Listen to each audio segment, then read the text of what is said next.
Hello दोस्तों, welcome to my channel Nitika study point. और आज का हमारा टॉपिक है शैवाल और कवक में अंतर।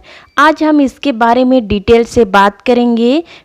उससे पहले हम थोड़ा सा ये जान लेते हैं कि शैवाल और कवक क्या होते हैं, उसके बाद ही हम इनमें जो अंतर है उसके बारे में जानेंगे। यदि हम देखते हैं पहले शैवाल या फिर जिसे क्या कहा जाता है, एल्गी कहा जाता है, वो क्या होते हैं।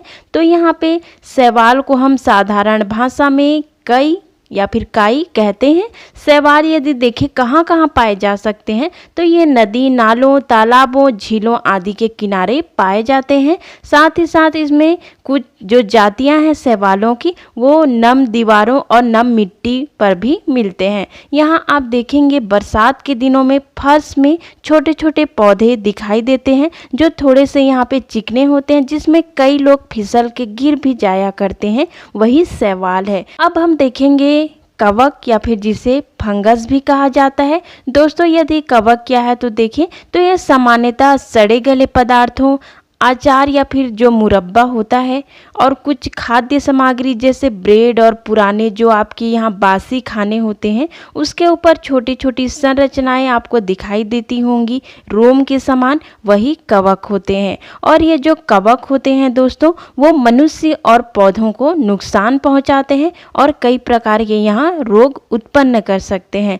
तो चलिए देखते हैं अब कवक और जो हमारा शैवाल है उसमें कौन कौन से मुख्य अंतर पाए जाते हैं। सबसे पहले देखिए कि शैवाल और कवक में यहाँ क्या है। तो ये शैवाल जो होते हैं वो पर्णहरित होते हैं या फिर इनमें क्लोरोफिल पाया जाता है। और यहाँ पे जो हमारा कवक है या फिर जो फंगस है वे पर्णहरित रहित होते हैं, मतलब कि इनमें क्लोरोफिल नहीं पाया जाता। दोस्तों यदि हम बात करें तो ये जो शैवाल होते हैं वे मुख्यतः यहाँ ग्रीन कलर के होते हैं, ठीक है, क्योंकि इनमें क्लोरोफिल पाया जाता है जिसके चलते ये ग्रीन कलर के दिखाई देते हैं। और ये जो कवक होते हैं वे बहुत सारे रंगों में पाए जा सकते हैं। यहाँ पे हमारा नेक्स्ट है शैवाल अपना भोजन स्वयं बनाते हैं। दोस्तों शैवाल जो हैं उनमें क्लोरोफिल पाया जाता है जिसके चलते वो अपना भोजन स्वयं पौधों की तरह बना सकते हैं, पर यहाँ पे जो हमारा कवक है वे अपना भोजन नहीं बना सकते, ठीक है, और वे अपने भोजन के लिए दूसरे जीवों पर आश्रित होते हैं, मतलब कि ये परपोषी होते हैं। यदि हम देखें नेक्स्ट अंतर क्या है तो जो शैवाल होता है या फिर जो एल्गी है उनकी जो कोशिका भित्ति है वो सेल्यूलोज की बनी होती है। दोस्तों कोशिका भित्ति क्या है?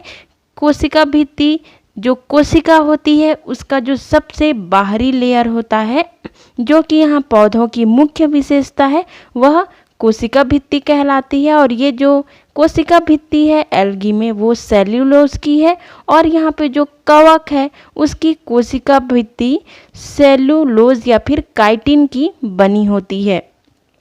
दोस्तों यहाँ पे नेक्स्ट अंतर है शैवाल जो होते हैं वे अधिक प्रकाश में तेजी से बढ़ते हैं और ये जो कवक होते हैं या फिर फंगस होते हैं वे अंधेरे कमरे में अच्छे से विकसित होते हैं।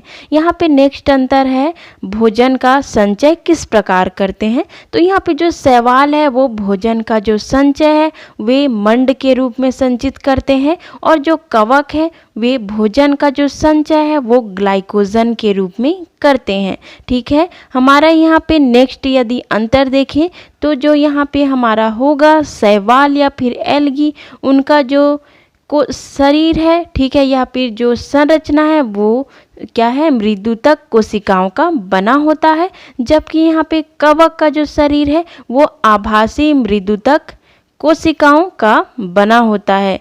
तो दोस्तों ये यहाँ पे दोनों का अंतर है। यदि हम इनके एग्जाम्पल देखें तो शैवाल का जो एग्जाम्पल होगा वो है यूलोथ्रिक्स और स्पाइरोगायरा। दोस्तों यहाँ पे बहुत सारे एग्जाम्पल मिल जाएंगे लेकिन फिलहाल यहाँ आप दो एग्जाम्पल जान लीजिए।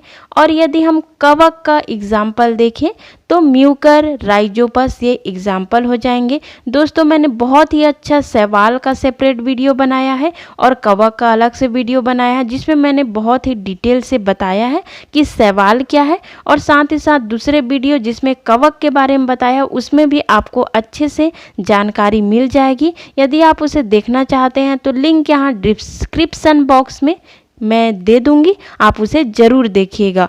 तो दोस्तों आज का ये हमारा जो अंतर था वो इतना ही। यदि आपको ये अच्छा लगा तो लाइक कर दीजिएगा, नए व्यूवर हैं वो सब्सक्राइब ज़रूर कीजिए, ताकि मैं जब भी वीडियो अपलोड करूं आपको नोटिफिकेशन मिल जाए और आप उसे देख पाएँ। Thank you so much.